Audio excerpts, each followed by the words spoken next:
Hi, I'll pick up where I left off in the last video on the chapter on the brace from Carl Philipp Emanuel Bach's Versuch über die wahre Art das Klavier zu spielen. Bach says that such a case frequently occurs when the tempo is so slow that those kind of notes are wont to become too lengthy. He says langweilig, which will be understood as boring in modern German.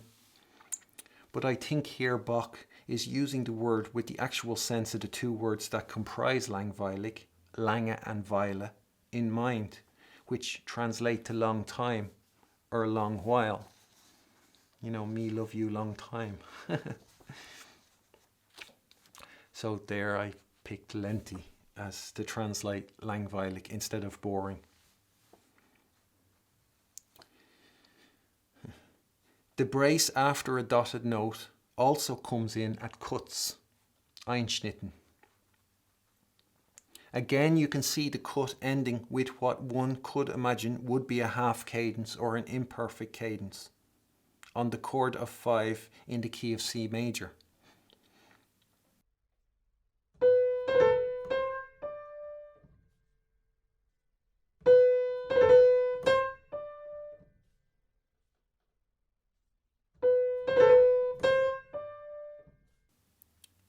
With that, one could imagine the character or the characteristics of the cut.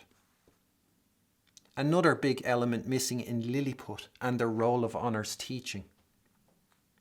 Has anybody listening ever encountered a single cut in any of their lessons or master classes?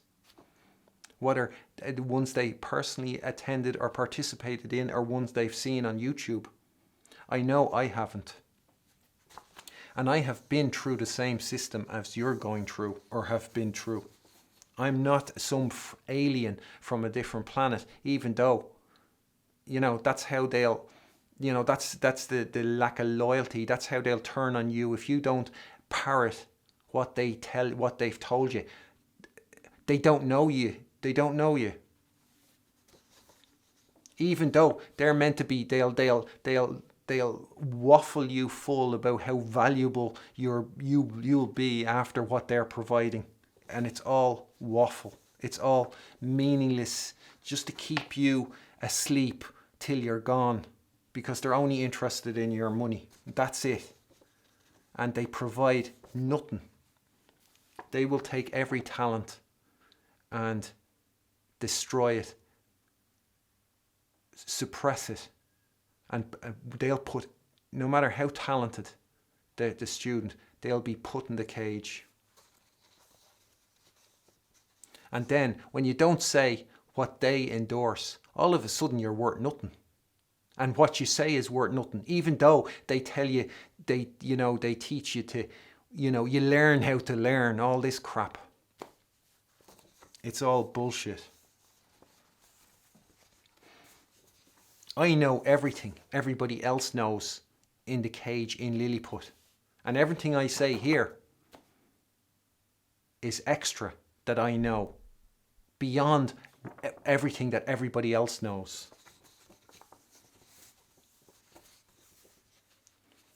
So just because it's different what I say does not mean I don't know what you know. I know what you know.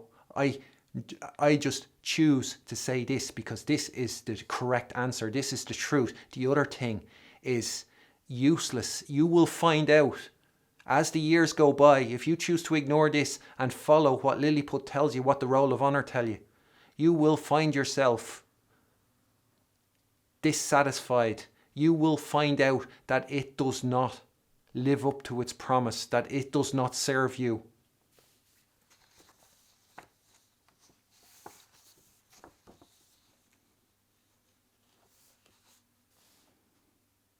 So they won't have addressed a cut because they don't know it exists, even though it's such a huge part of the music of Bach, Mozart and Beethoven. They'll have never mentioned it. And you can hear that in their playing because it's not represented.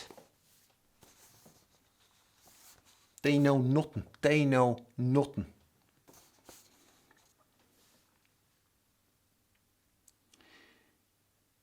and it'll come in before a cadence when a trill directly ensues in the same tone, or in other words, on the note that repeats the note after the dot, as can be seen in the example. That's a bit of a confusing one.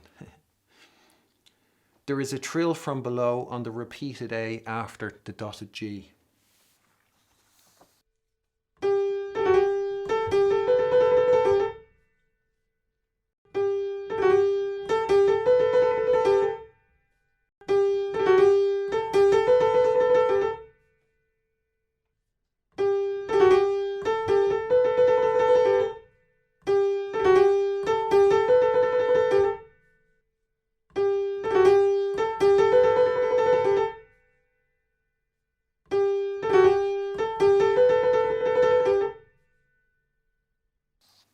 And I'll connect this to paragraph 17 from this chapter on the brace.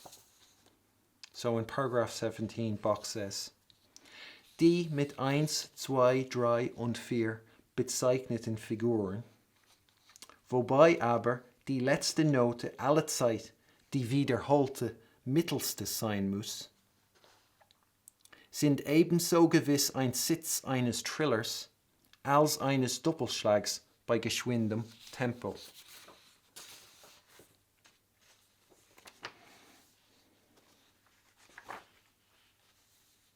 Looking at Mozart's music with this in mind could be a bit of an eye-opener. And again, another chance of getting a sense of where Mozart is coming from. It could as well provide a sense of the significance of the insight Bach is providing in such a seemingly innocent and unassuming sentence, which will lead to a reading of the score on more than just a surface level. So you'll see that A with the trill is the repeat of the middle note. So there's the G, the A, and then the note with the trill is the repeat, is the repeated middle note.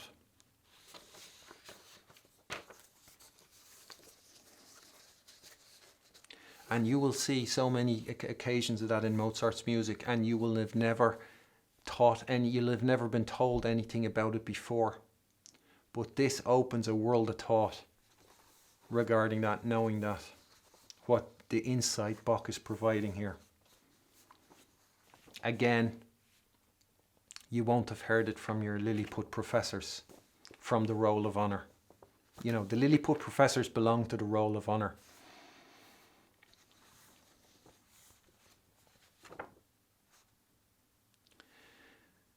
Finally, Bach tells us that this way of introducing the brace does not happen with descending dotted notes. He does leave an opening for the case of the dotted note having a special length. And I would understand this as meaning if the note is especially long. This will be another piece of information that could come in handy when applying a process of elimination to find the correct answer.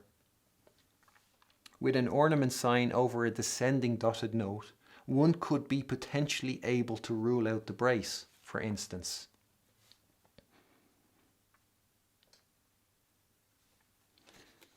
And a process of elimination is a way to find the correct answer.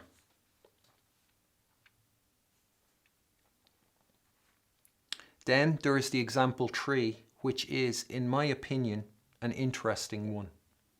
And I would include it in Bach's lesson on K.330, that sonata in C major K.330.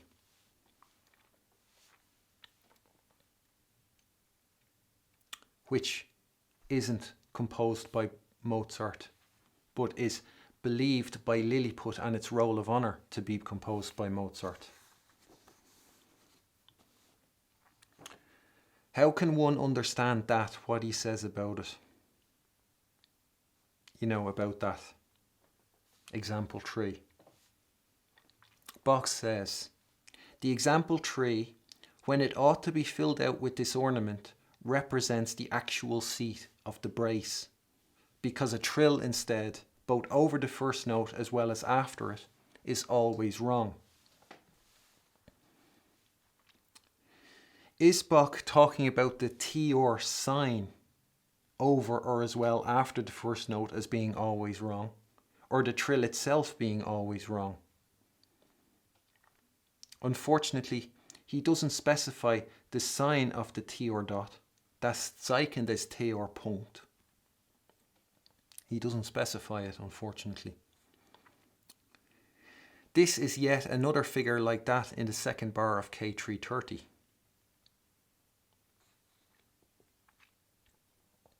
Is the trill sign, the T-or dot sign in K.330 wrong? If a trill in that place is wrong, that will mean the trill sign is also wrong.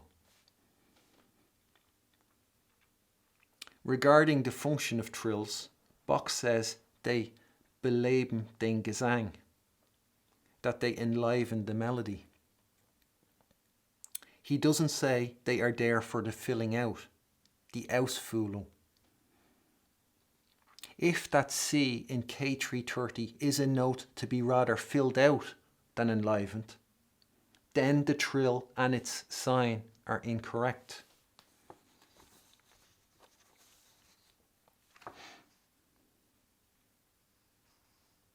And that, even though that happens at the beginning of the second bar, that's not the first mistake in that piece.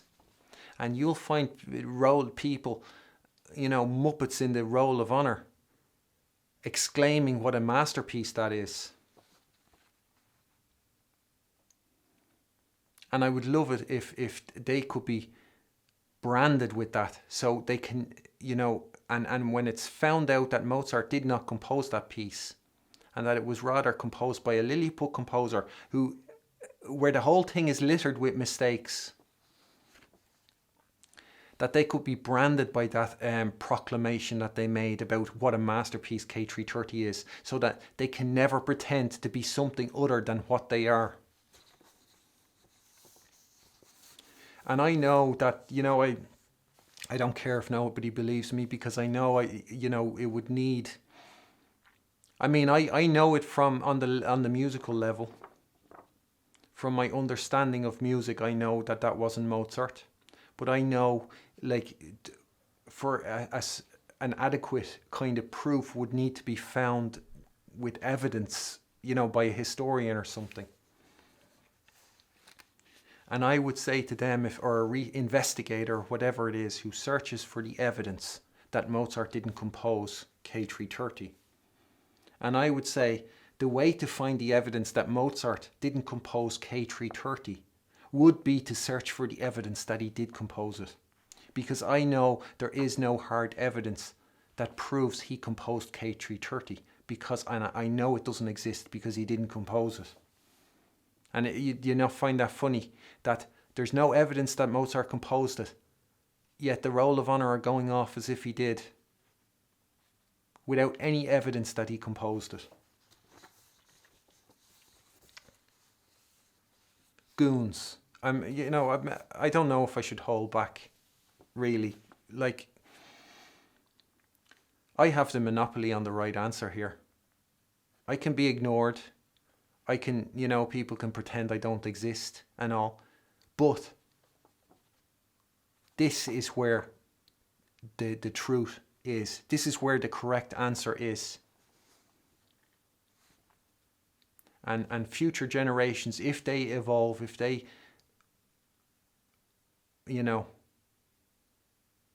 if they cop on, they're going to laugh at the state of classical music today, the state of the Roll of Honor. And I will say to you, just because the older generations, the generations before you were so crap, doesn't mean you have to be that crap too. You can be better than them.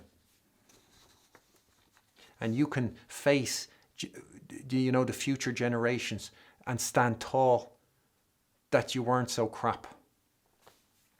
When you recognize the right answer and follow it, acknowledge it, all those things. And you can draw a line between you, and all those crap generations.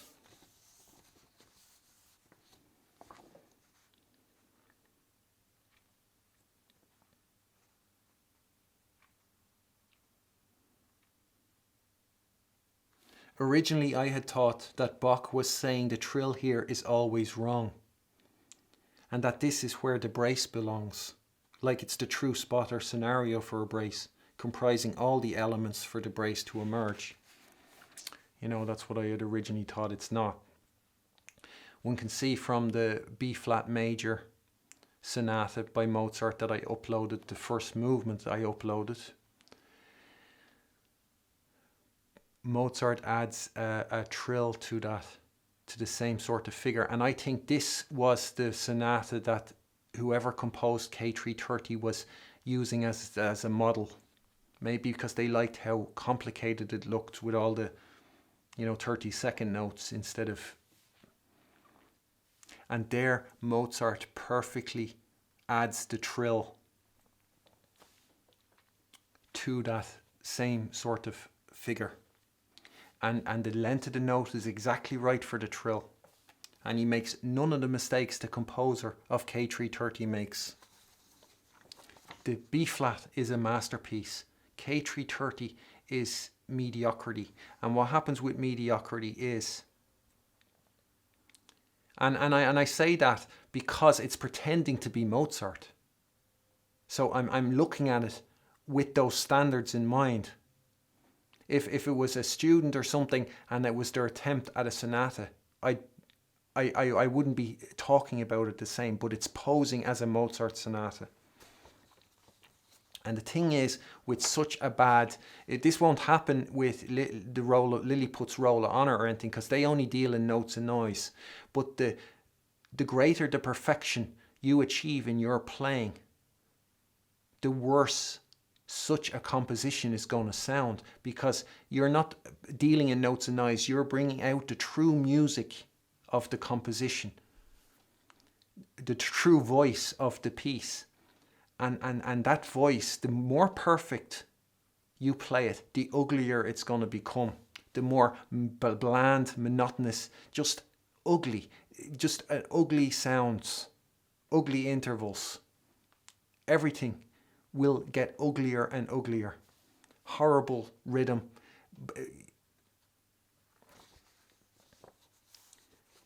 Bland, monotonous, repetitious, everything, all these things.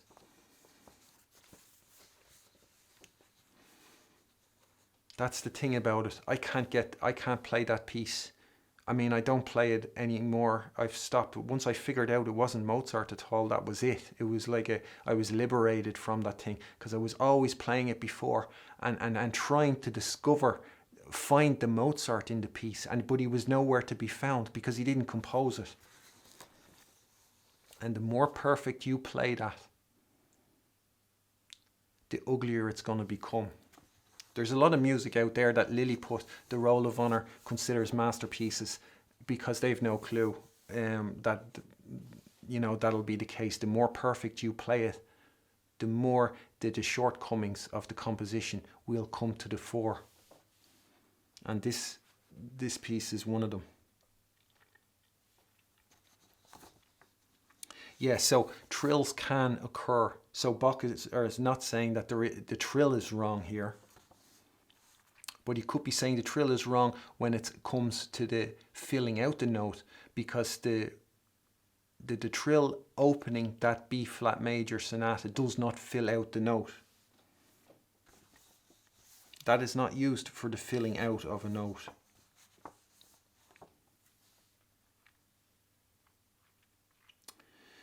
So I want to connect this paragraph 24 with paragraph 14 and some of paragraph 16 from the chapter on trills.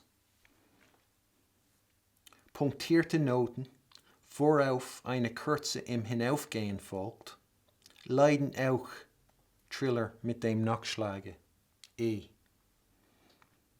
Anstatt dass sonsten die letzte Note von dem Nachschlage allezeit in der größten Geschwindigkeit mit der folgenden verbunden wird, F, so geschieht dieses bei punktierten Noten nicht. Weil ein ganz kleiner Raum zwischen der letzten Note des Nachschlags und der folgenden bleiben muss. G. Dieser Raum muss nur so viel betragen, dass man kaum hören kann, dass der Nachschlag und die folgende Note zwei abgesonderte Dinge sind. Da dieser Raum mit der Zeitmasse ein Verhältnis hat, so ist die bei G befindliche Ausführung, also die Schwänzung der letzten Note des Nachschlags mit diesem Raum andeutet, nur so ungefähr abgebildet. Es rührt dieses von dem Vortrage der punktierten Noten, wovon in dem letzten Hauptstücke gehandelt werden wird, her. Vermöge dessen, die auf die Punkte folgenden kürzen, allezeit kürzer als die Schreibart erfordert, abgefertigt werden. Die bei H befindliche Verbindung des Nachschlags mit der folgenden Note ist also falsch. Es muss ein Komponist, wenn er diese Art von Ausführung verlangt, solches ausdrücklich andeuten.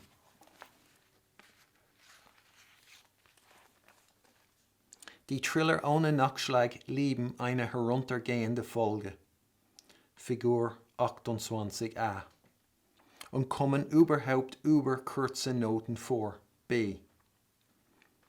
Wenn viele Triller hintereinander gehen, C. Wenn eine oder mehrere kurze Noten drauf folgen, welche die Stelle des Nachschlags vertreten können, D. So bleibt der letztere auch weg. In diesem Falle muss die Zeitmaß bei dem mit Stern markierten Exempel nicht die langsamste sein. One could see in that figure 27G from paragraph 14 that the short note following the dot went from being an 8th note or a semiquaver to an 8th note or a quaver to a 16th note or a semiquaver. And in the second case, from a 16th note to a 32nd note, or from a semiquaver to a demi-semiquaver. With the example 3, Bach is saying the brace can be brought in either after the first note, the G, or over the second, the A. Are these two ways Bach would present as to how one could ornament that figure in K.330? The second being a way to give a skimpy, insubstantial idea body and help present the piece of a mediocre composer in a better light.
One can see in the example 4 that the 32nd notes at the end, the A and B, remain 32nd notes when the brace is brought in over the second note, and that when it's brought in after the first note as opposed to over the second note, the 32nd notes that follow the dot, the A and B, become 64th notes.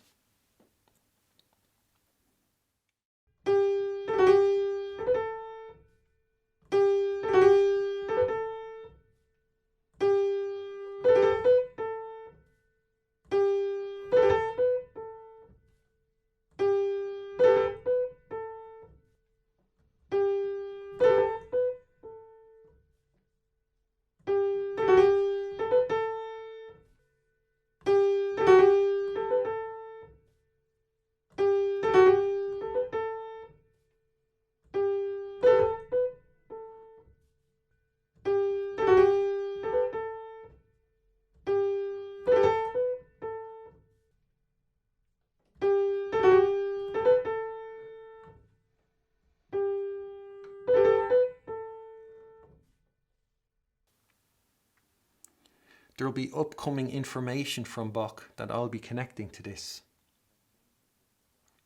All to do with the dot and what Bach wrote in paragraph 14.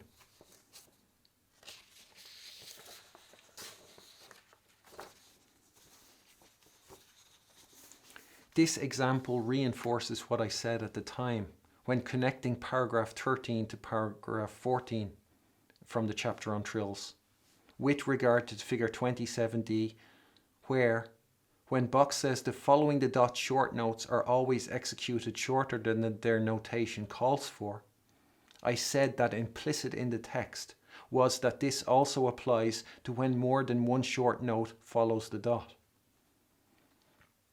You can see the written out distribution of tree supports or corroborates my claim. So I discussed that, I think, in a video that was called Trilling Over a Dotted Note, and that was part 3.3 from the chapter on trills. So the shortening in notes will apply to when more than one note follows the dot. Is Bach, though, saying the trill is incorrect? Would he be telling you the trill is incorrect there in K.330? There will be more information in an upcoming paragraph in this chapter that'll aid our speculation, so I'll return to it then.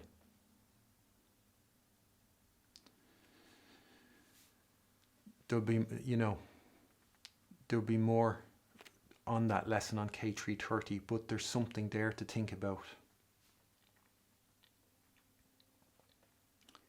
So this is not yet over. There is an appendix to this paragraph 24. But before I read, did anyone, while looking at the written out execution of example 2, think of this? The double dotted rhythm and its notation. Okay, I'll leave it at that for this video, and I'll pick up where I left off in the next. Thanks. Bye.